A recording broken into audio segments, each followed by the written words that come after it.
Hello everyone, my name is Jennifer and welcome to Best Kept Plans. Today's video is going to be a budget with me for the paycheck that I will be receiving on, October 13th, I think, 2022, using the printable version of the Budget by Paycheck Workbook from the Budget Mom. If you're interested in seeing that, please stick around.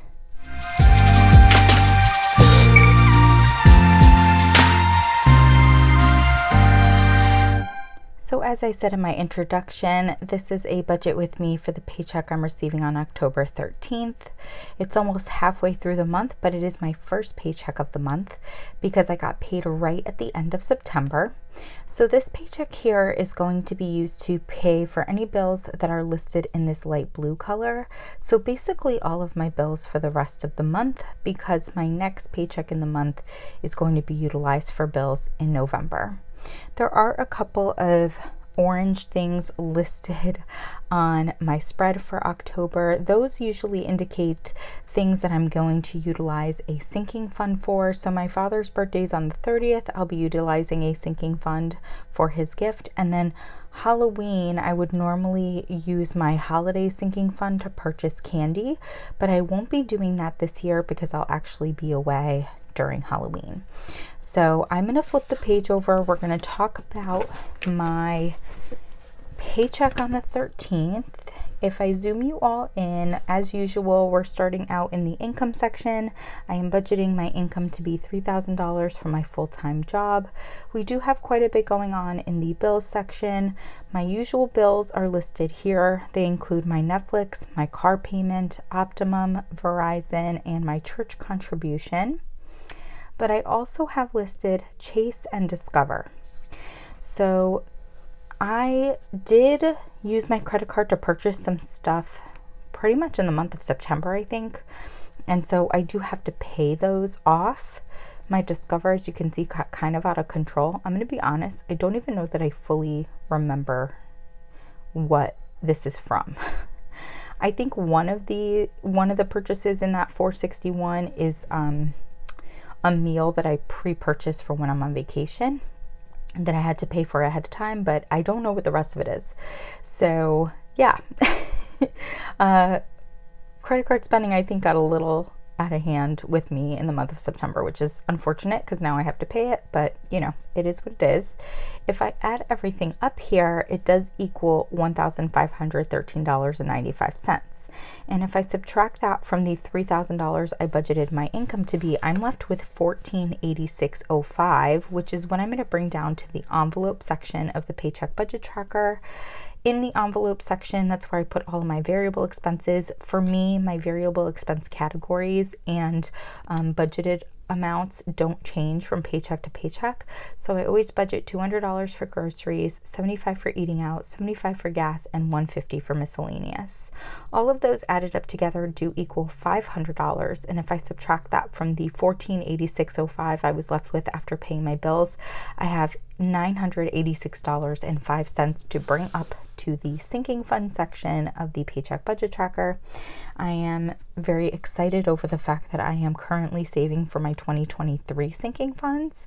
And so you have all of my categories listed here. I'm going to put aside $50 for travel, $25 for Christmas, $15 for subscriptions, $20 for medical, $50 for car maintenance, $110 for car insurance and taxes, $25 for birthdays, and $20 for holidays. All of my sinking funds added together do equal $315. And if I subtract that from the $986.05 I was left with after paying my bills, we have $671.05.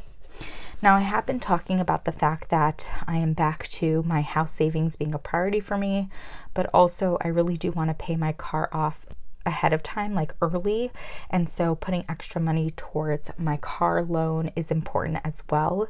Given that this paycheck I only had $671.05 left over after my sinking funds, I didn't really want to split that between my car and my house savings, so I'm just dedicating all of it to my house savings, and that's going to leave me with $0 left over.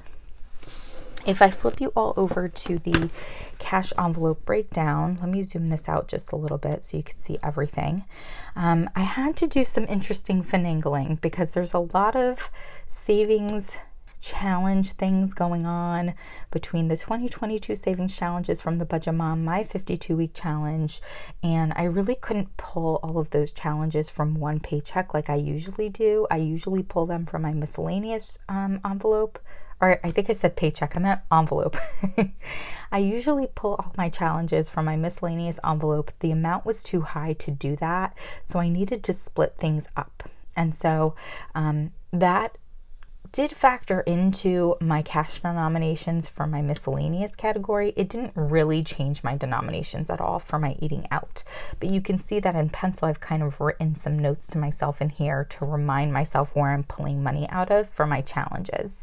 And of course that'll come into play when I do my cash envelope stuffing, which I'll post on Saturday. So as usual, eating out and gas are getting $75 in a 50, 20, and a 5. My miscellaneous envelope gets $150, and for this paycheck I'm doing that in a $100 bill, 2 20s, and 2 5s. My sinking funds all get largest bills possible, and that's not changing. And so if I add everything together, I am going to be pulling $615 out of my checking account on the day that I get paid on October 13th, and that's what I'll be stuffing in my envelopes for my cash envelope stuffing. This was a quick budget with me, but my budget was really straight and to the point this time around. I'm really just getting back to the basics of, bills, miscellaneous expenses, variable expenses, usual contributions to my sinking funds, and then really trying to dedicate putting the rest of my money towards house savings, towards paying off my car, those being the two main savings goals for myself right now, or I should say savings and debt goals for myself. If you have any questions about how I budgeted this paycheck, please don't hesitate to put them down below. And as always, everyone, please be safe. Bye-bye.